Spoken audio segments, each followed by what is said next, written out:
आज सजनों विचार करो, हम सुख की आशा करते हैं, किससे करते हैं? बाप बेटे से करता है, बेटा बाप से करता है, पति पत्नी से, पत्नी पति से, यही तो सुख की आशा करते हैं।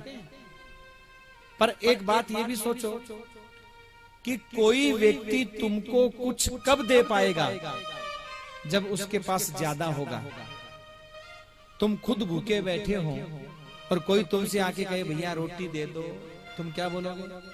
हम तो खुद ही भूखे बैठे, तुम्हें कहां से दे देंगे?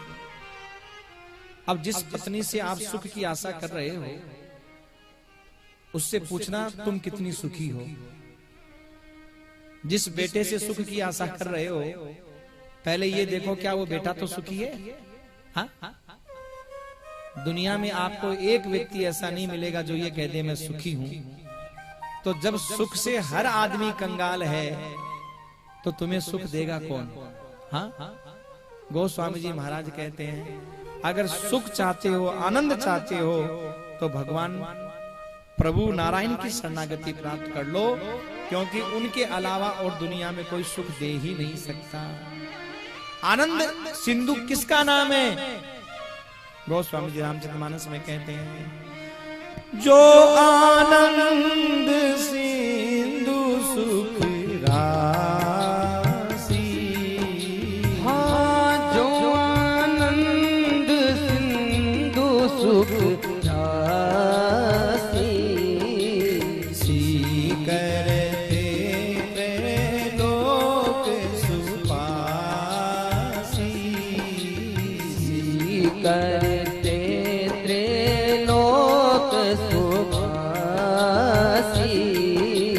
जो आनंद सिंधु सुख राशि।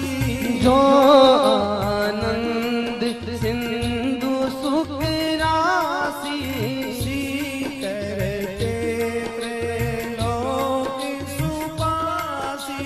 सी करते त्रैलोक सुवासी। जो आनंद सिंधु सुख राशि। आनंद का सिंधु कौन है? वो परम पिता परमात्मा भगवान। यानी भगवान के अलावा और दुनिया में आप किसी से भी सुख चाहोगे तो कभी जिंदगी में मिल ही नहीं सकता। गलती सामने वाले की नहीं है, गलती तुम्हारी खुद की है। चाहे वो बेटा हो, चाहे वो बहू हो, चाहे पति हो, चाहे पत्नी हो, क्योंकि भैया हर आदमी अपनी अपनी जगह दुखी है। वो तुम्हें सुख कहां से दे देगा? इसलिए किसी से आशा मत करो कि कोई मुझे सुख, कोई नहीं दे सकता आपको सुख। भगवान शिव ने माता पार्वती से कहा, पार्वती सुख थोड़े दुख घने जगत में, भोग्या कष्ट सरे रानी। सुख थोड़े दुख घने जगत में, भोग्या कष्ट सरे रानी।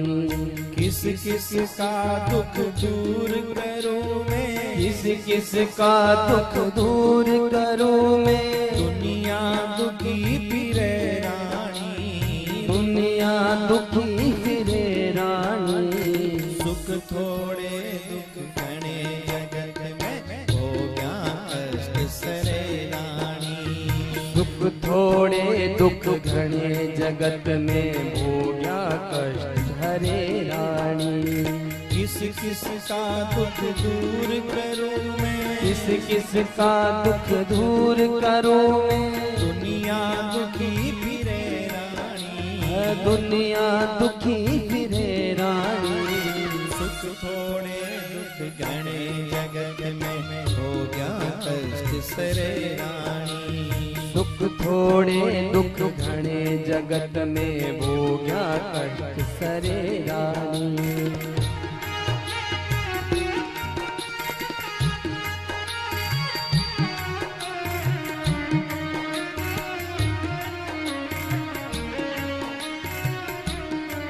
जय जय श्री राधे।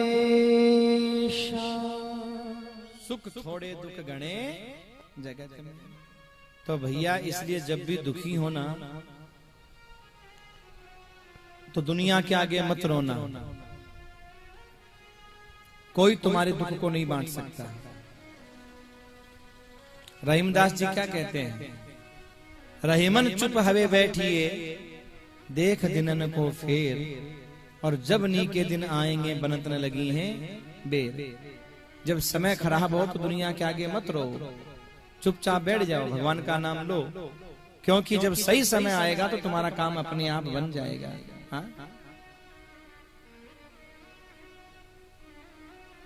और देखो भैया, कोई किसी के दुख को बांट नहीं सकता, बांटने नहीं है कोई, सुन इठ लई है लोग सब बांटने लई है कोई। रहीमन निज मन की व्यथा मन ही राखो गोई, क्यों सुन इठ लई है लोग सब बांटने लई है कोई। अपने मन की व्यथा को मन में रखो, लोग सुनकर के इठलाते हैं, बांटते नहीं है। बांट कोई नहीं सकता महाराज। कभी कोई दुख सुनाना हो तो भैया भगवान को सुनाना। आज देखो, जब उत्तरा के गर्भ में ब्रह्मास्त्र चलाया अश्वत्थामा ने और कष्ट आया, तो उत्तरा अर्जुन के पास नहीं गई, द्रौपदी के पास नहीं गई, कुंती माता के पास नहीं गई। उत्तरा सीधी दौड़ करके भगवान श्री कृष्ण के पास में गई और भगवान कृष्ण के पास जाके बोली, पाहि पाहि महायोगिन देव देव जगतपते, नान्यम त्वद्भयं पश्ये यत्र मृत्यु परस्परम।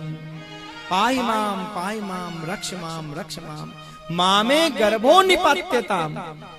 हे भगवान, ये ब्रह्मास्त्र मेरे गर्भ को जला करके राख कर रहा है, मैं मर जाऊं मुझे इसका दुख नहीं है, लेकिन आप कैसे भी मेरे गर्भ की रक्षा कर लो। क्यों? इसलिए नहीं कि मेरी संतान है, इसलिए क्योंकि ये पांडवों का वंश है, और प्रभु अगर पांडवों का वंश नष्ट हो गया तो दुनिया वाले कहेंगे, जिन पांडवों को भगवान के ऊपर इतना भरोसा था, उन पांडवों के वंश में कोई दीपक जलाने वाला नहीं रहा। इसलिए बस मैं मर जाऊं महाराज, मुझे इसका कोई गम नहीं है। भगवान ने कहा, उत्तरा तुम थोड़ी देर के लिए मातृभाव लेकर के आओ, मैं तुम्हारे दुख को दूर करता हूं। और उत्तरा जैसी मातृभाव लेके आई, भगवान ने तुरंत सूक्ष्म रूप बना के गर्भ में प्रवेश किया। ब्रह्मास्त्र से कहा, ब्रह्मास्त्र तुम भी अमोघ हो और मेरी कृपा शक्ति भी अमोघ है, तुम्हें जो करना है तुम करो और मुझे जो करना है मैं करूंगा। मानो उस बालक को उस ब्रह्मास्त्र ने जला करके राख कर दिया। भगवान ने अपनी कृपा शक्ति से वापस उसको